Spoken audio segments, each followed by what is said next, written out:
This is the Whole Care Network,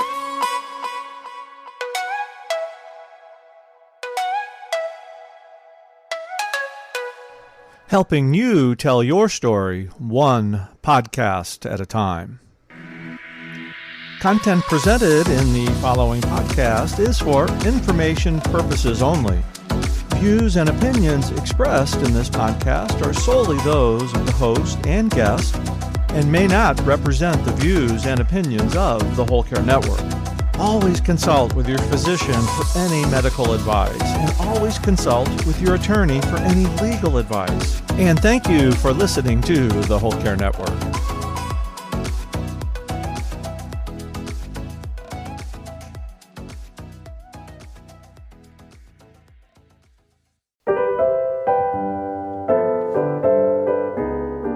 Welcome, everybody. I'm really happy today because I have Traci Steelman with me. She is a financial advisor with Raymond James, and I think this is going to be a treat for all of us because we don't talk about money often enough. Welcome, Traci.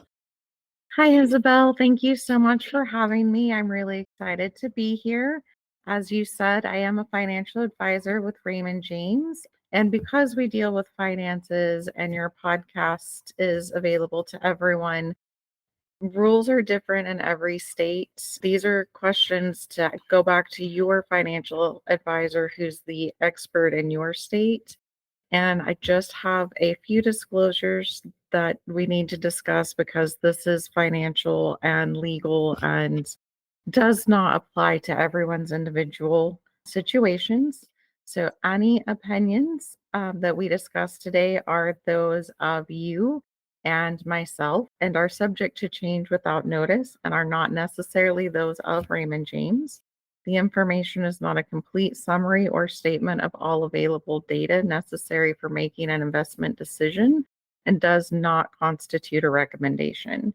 The information has been obtained from sources we consider to be reliable, and we do not guarantee that the foregoing material is accurate or complete. Investments mentioned may not be suitable for all investors. Investing involves risk and may incur a profit or loss regardless of strategy selected. Prior to making investment decisions, please consult with your financial advisor about your individual situation.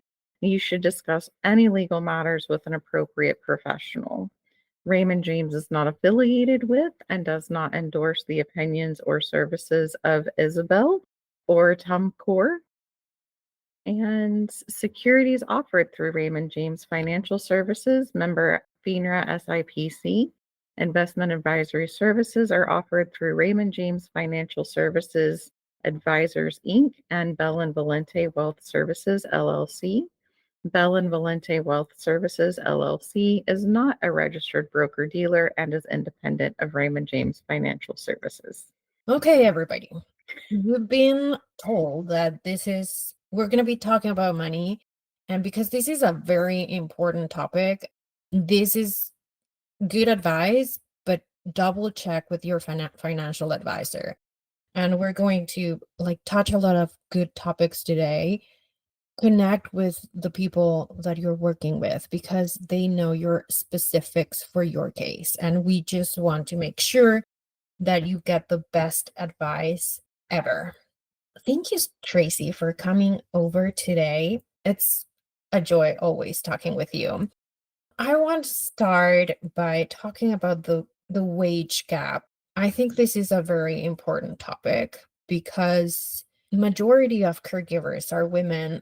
I think we get impacted by a lot of BS.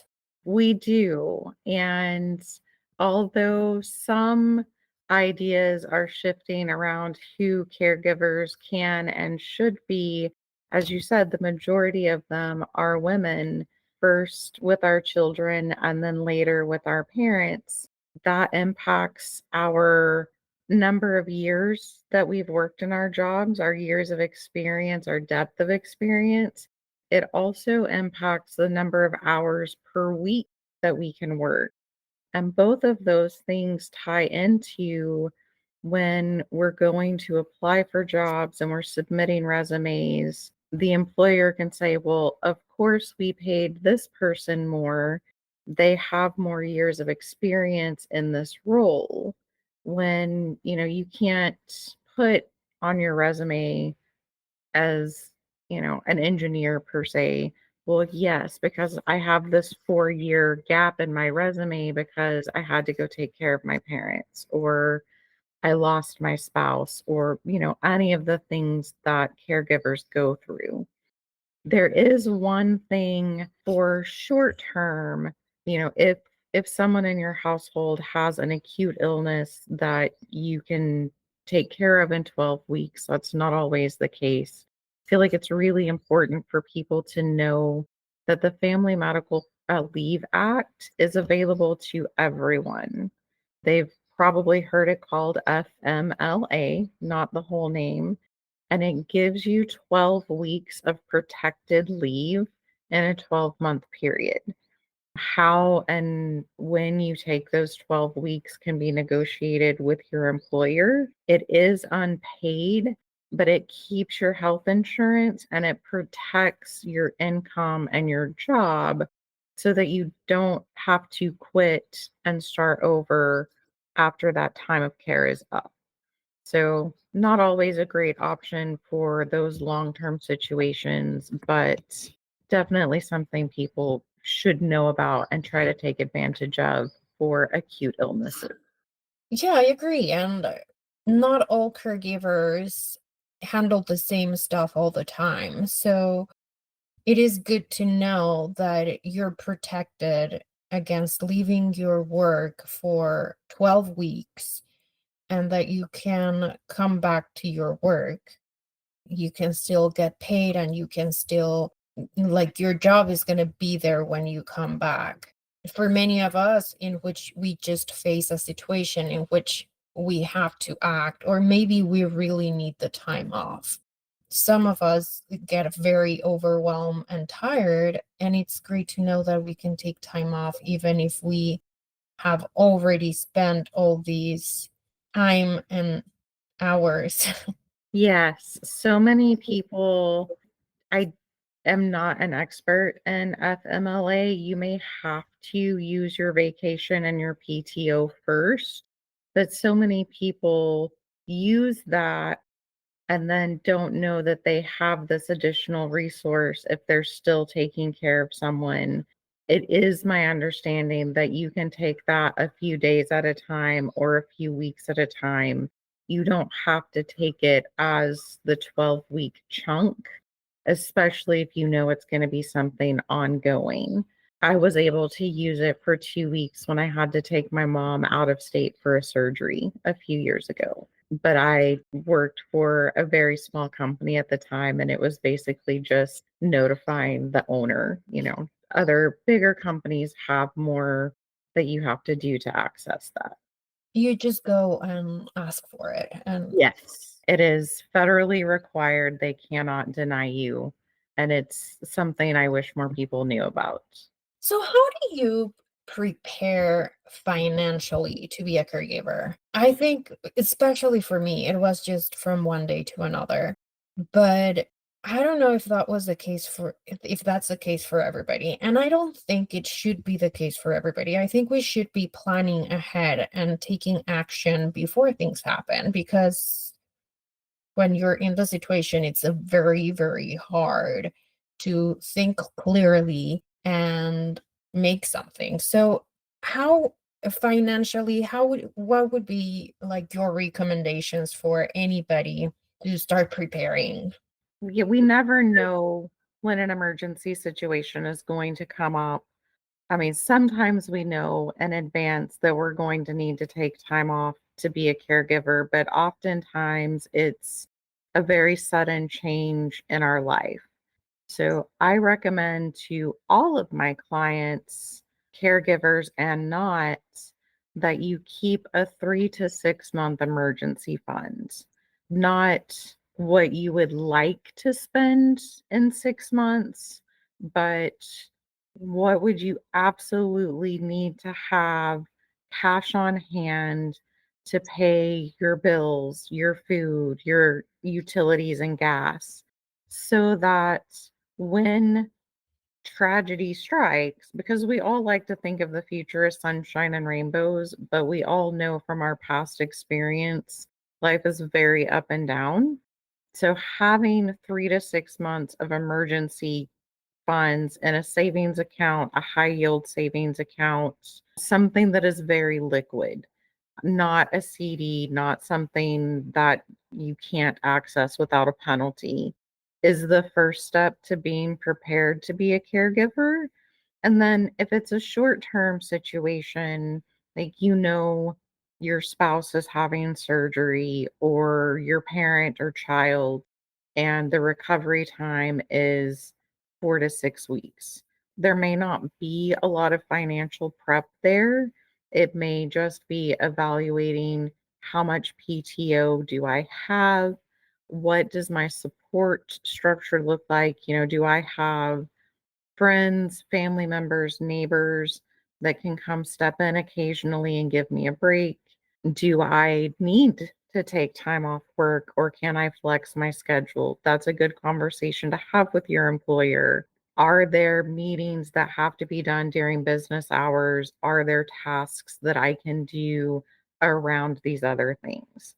So, on the short term, just having that emergency fund can make a significant difference because you don't have to think about how am I paying next month's bills. When you get into long term situations, terminal illness, cancer, COVID, when we were in COVID, not all of us were caregivers, but that's for people who have not experienced what it might be like to be a long-term caregiver, that unknown, how long is this going to be? How many months do I need to plan for? Everything's constantly changing, and I feel like I'm being tumbled around in a dryer. Like, how do you plan for that? The answer is closer to what you said. It's day by day. You take everything that you needed to do for that short-term period and double down, but then also you have to be prepared to pivot. And then you have to also start taking into account the person that you're caring for, their financial situation. Sometimes that's a spouse or a child in a single household situation. But even if it's a parent that has moved in with you or you've moved in with them and it's a single household situation, there may still be multiple financial advisors, multiple attorneys, things like that involved. And that's when you need to have conversations about their financial planning and what they have set up for this. So I have this client, and it's not just her case. I've worked with several people that are in this situation. They had no clue about their parents' finances, no clue at all. And even spouses, like I know spouses that they don't have a clue about the finances. There's a lot of women that don't know how much is the electricity bill, how much is the water bill, or any of that. I think this is very crucial for all of us to know how much money we need and how much money there is. Because I think for the most part, we're so afraid of talking with our parents about finances. And it is a hard conversation there, but it's one that we need to have because we can start planning today based on what's there, what's available. In my experience, most of my clients' parents wouldn't have that conversation. We would try to bring it up, they would try to bring it up, and the parents just shut down. There's a lot of stigma, especially with the baby boomer generation, of talking about finance, whether they're embarrassed about having too much or too little. They just don't want to talk about it. I find that it's helpful to just break it down into easier questions. Like, don't don't blindside them with, okay, we're going to sit down and we're going to hash all of this out today. Maybe you start with questions like you said, how much are our utilities on average? Can you teach me what our monthly budget looks like? People in general like to be helpful. And so if you reverse psychology a little bit, instead of saying, I'm coming in to take care of you, to take over all of this, to do these things for you, if you lead with, can you help me know how to pay your utilities? Can you help me understand what running your household looks like? That tends to be a little softer entry and get better results than coming in like a bulldozer. I think for the most part, we just go as bulldozers and tell me how much money you have in the bank and how long it's going to last you. Like, no, I don't want to tell you that. Like, who wants to answer that question? Like, nobody. I don't want to be answering that question. It's none of your business. Right. And I love this approach. Like, just going, okay, what needs to get paid? And you can start there. And which expenses would you like to have when you grow older? Is there something in particular that you would like to see? Would you like to age in place, or would you like to go? What kind of community would you like to live in? Those kinds of things, you can do the research. Like, you're asking about their financial aspirations without even asking how much money they want to spend on themselves. Absolutely. Those are fantastic questions to ask. And hopefully, those will start being easier conversations as you start with the more 10,000-foot questions, like, exactly what kind of facility would you like to live in?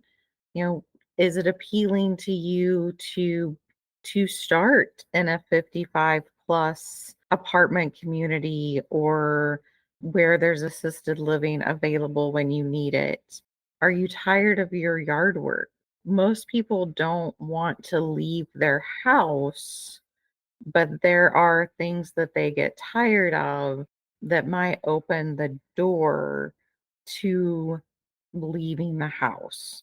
Like, for instance, my grandma got really tired of her yard work, and she didn't know that there were options where she could live at an apartment and still have all of her freedoms, but not have yard work. And that opened the door to all of the other things that needed to be done. And it started with, hey, grandma, aren't you tired of picking up 10,000 pecans every fall? And she's like, I kind of am. I think we're all so busy and overwhelmed that for us as the caregivers, especially, we want to get to the end result so we can put a bow on it and know what we need to do.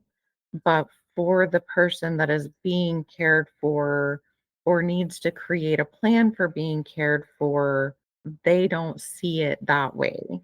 And they see it as losing control and losing their freedoms and losing everything. And it doesn't always have to be a parent, a grandparent. My husband broke his driving foot in a water skiing accident. And every time he wanted to go somewhere, he had to ask for a ride. And that made him insane because he effectively lost his freedom on a vacation. That's how a lot of those short-term situations come up. We were on vacation.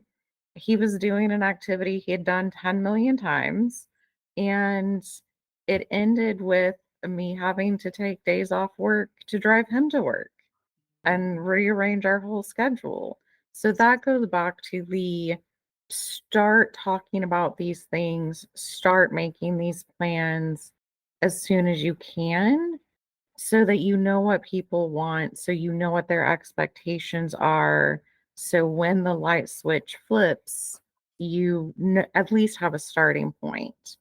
I would say one of the most important starting points is speaking to an attorney to get your paperwork together. Spouses have a lot of leeway in HIPAA and medical worlds because usually you think, yes, I absolutely want to give my spouse permission for this, or you have to opt out of your spouse having permission to speak to your doctor. But if it's your parent, your grandparent, your child, you need a medical power of attorney or general power of attorney for that.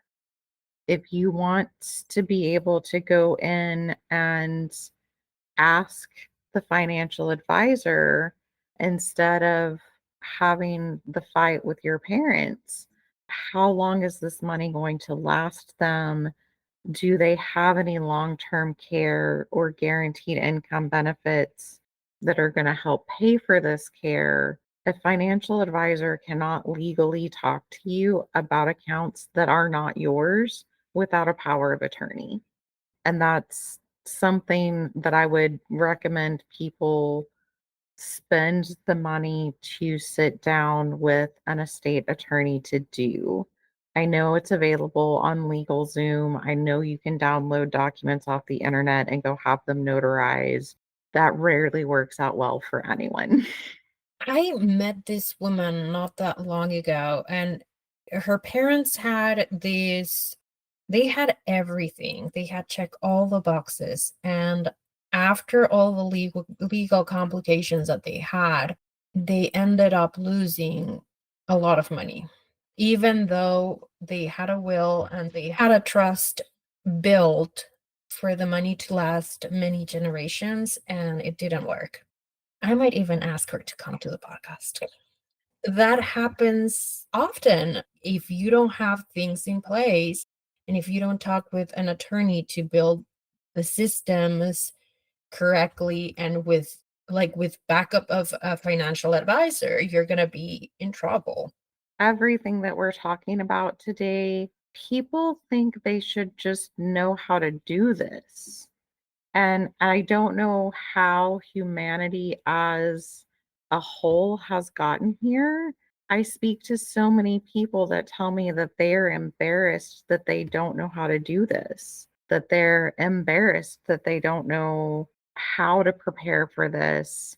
They don't know how to do it. They don't know the steps. And my response to that is always, have you done this before? Why would you think that you should know how to do this? We're not born knowing how to do this.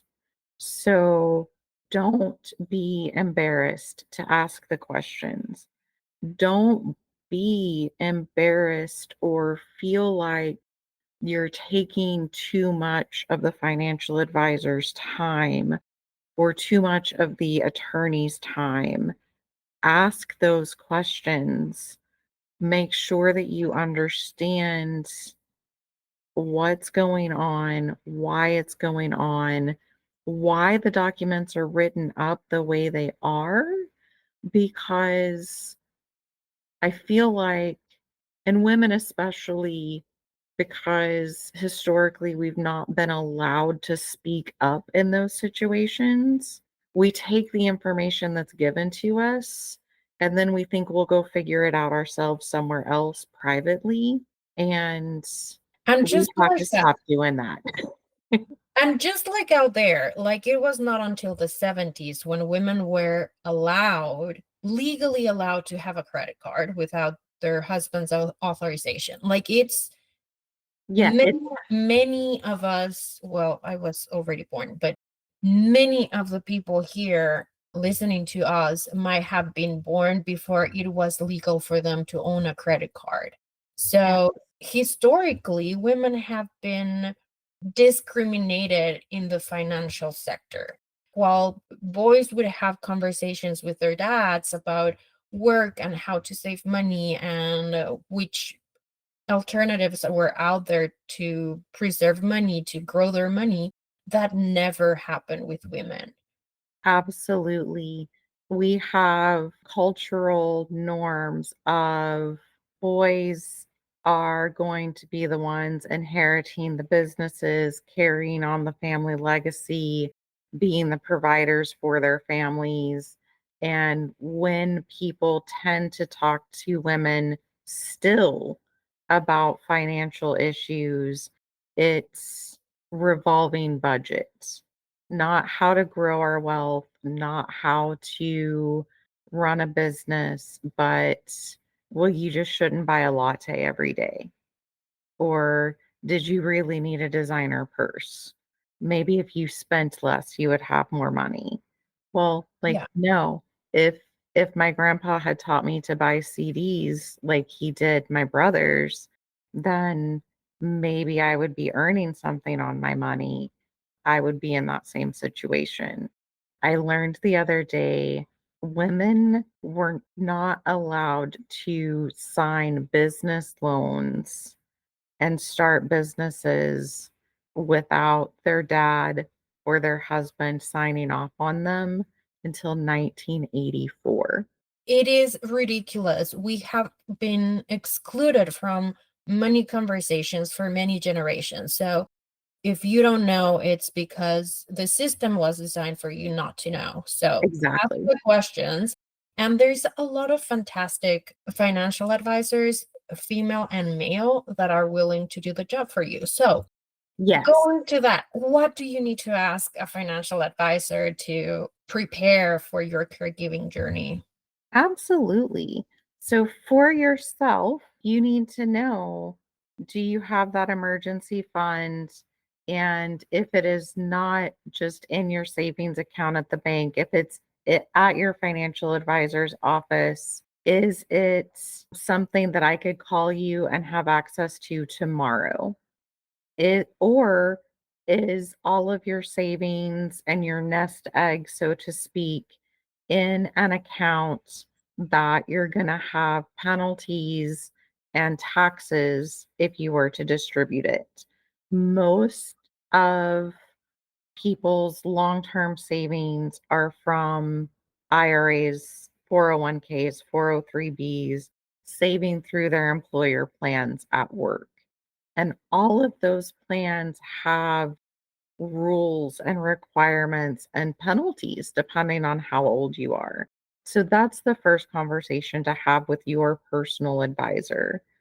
What are my assets? What kinds of accounts are they in? Which ones can I access quickly and easily? Depending on the situation, as we've already talked about, if I'm not working at all, how long will my assets cover my expenses until I can go back to work part time, full time, whatever that looks like for their situation? For the patient or the person that you're caring for, long term care is kind of a four-letter word in a lot of people's minds. I have heard some heartbreaking, terrible stories about how expensive it is, how hard it is to use, how long the exclusion periods are. And I personally have had clients with policies that I did not sell them. They were from a few of them before I was even born, that the exclusion period, which is the period between what qualifies the patient to start the long term care process and when the coverage actually starts paying out, is so long that the patient passes away in that exclusion period. So they've paid for a long term care policy for decades that didn't actually do them any good. First question for your patient's financial advisors, is there any long-term care to help with these expenses? What is a qualifying event to their policy? And then how long is the exclusion period before they're going to start helping pay for care? Not everyone has long-term care, but if you have it, you have to know what will trigger it to turn on and how long it's going to be before it starts helping pay bills. Then, are there any other assets to help cover living expenses, medical expenses, and what are the rules for those? It is pretty popular now for an annuity of some sort to be part of people's retirement planning, all of those. Even the different products within the different companies have different rules for distribution, if there are any living benefit riders. So ask your advisors, do I have an annuity? How do I access the funds in that annuity? And then if I am able to access the funds in this annuity, what is the distribution? Is it monthly, annual? And all of them should have options for a certain number of years, a certain lifetime, and possibly even life and survivor. It's helpful to know, like, hey, we don't have any long-term care, but maybe we do have this annuity with a living benefit rider that we can turn on today that will start paying you a couple $100s a month for the rest of the patient's life. And again, that can sometimes come with tax consequences and penalties if they're depending on the type of annuity and the age that they need the income. Don't be afraid to ask questions. And then, of the assets that most people have, if you have a CD at the bank, I know a lot of my parents' generation, that's where their investments were. When are those maturity dates? And what are the penalties for withdrawing them early? And can you even withdraw them early? Or do you have to wait until that maturity date to take them out of the bank or from your financial advisor? What kinds of investments are there? What kind of accounts are those investments in? And in the broad stroke of that, how much of all these different assets could I access if I called you tomorrow with an emergency? And which of them take longer to get funds from? And then obviously, how long can we live on these assets at this amount of monthly need? Obviously, within all that, you want to consider some fun money. How do you budget that? I recently heard a new perspective on pouring from an empty cup. If your cup is empty and you try to pour out of it, nothing comes out, but the cup doesn't break. If you try to boil an empty kettle, the kettle can explode, the stove can catch on fire, the house can burn down. And I feel like that's a much better representation of caregiver burnout because when a caregiver's burned out, they don't just stop caring, they don't just stop taking care of the person, they get distracted, they get overwhelmed, they get overexhausted. That can lead to bigger problems in their lives because they don't have the bandwidth. So, taking care of yourself as a caregiver is something the women in my life are terrible at and need to be more proactive about. And it needs to be something that, much like not being embarrassed to ask questions, we shouldn't be embarrassed or feel guilty about asking for help in our caregiving. If there's not anyone else, like if you're a couple with no kids and you're having to take care of your spouse and you don't have siblings, you don't have kids, you don't have someone family to step in to help. Build in the cost of respite care to those monthly needs. Pay someone. And I know that can be hard when you're looking at a nest egg and thinking this is only going to last a certain amount of time. It's extraordinarily selfish of me to pay someone to come in to clean the house, or to pay someone to come in and do meal prepping, or to pay someone to come in one day every other week so that I can catch my breath. But it is not selfish. It's That's how you make that nest egg last longer, actually, because when you're taking things off your plate, you are taking care of yourself, and you can carry the caregiver burden longer because you're taking breaks. What I see happen, unfortunately, often is caregivers think, oh, I can take care of mom and dad. We're going to keep them in the house all the way through. They want to age in place. They don't want to leave their home. And then they pick up a 24-hour, 7-day a week job where they're often still trying to have a relationship with their spouse and children. They're usually still trying to work at least part time because they need to be contributing financially to their family situation. And there are not enough hours in the day for all of those things. And they burn completely out in 6 months, in 12 months.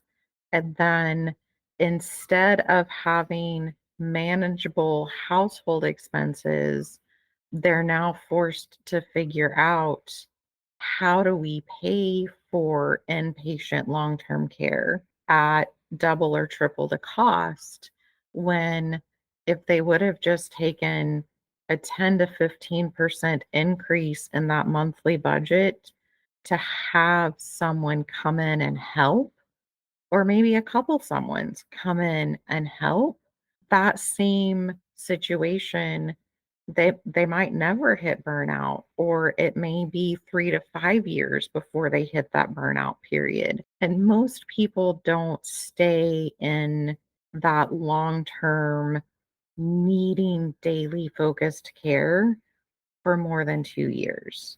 We find in financial planning and retirement planning, unfortunately, the first spouse to get sick, usually it's 1.5 to 3 years of serious focused care, which usually burns out all of the caregivers and uses up 90% of the nest egg. And then the surviving spouse is left to figure it out.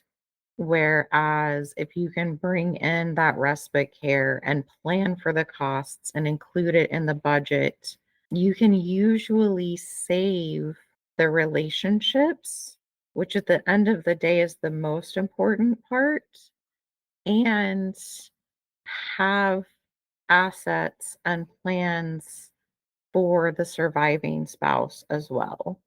So it's not selfish. It's not something you should feel guilty about. It is planning for the costs of respite care and the self-care needs of the caregiver is a very important part of planning for this. And I know our tendency is to think, well, I'll just do this and it'll be fine.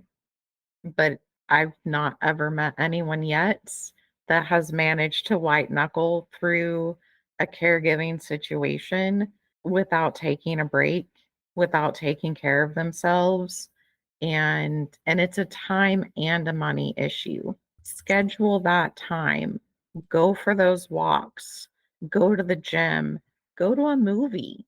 Whatever that refilling process for your soul is, It's your soul and you know what fills it. Other people may not understand it, but it doesn't matter.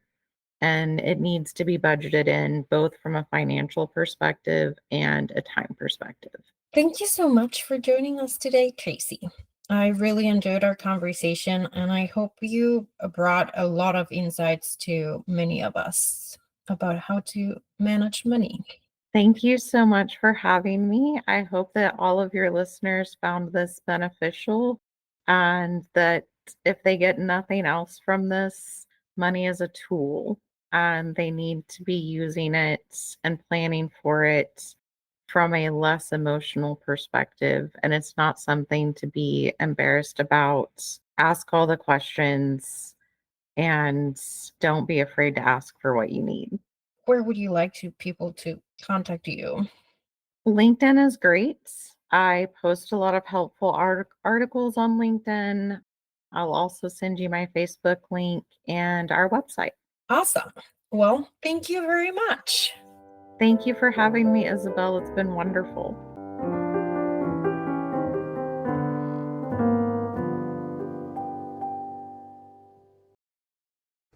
This is the Whole Care Network.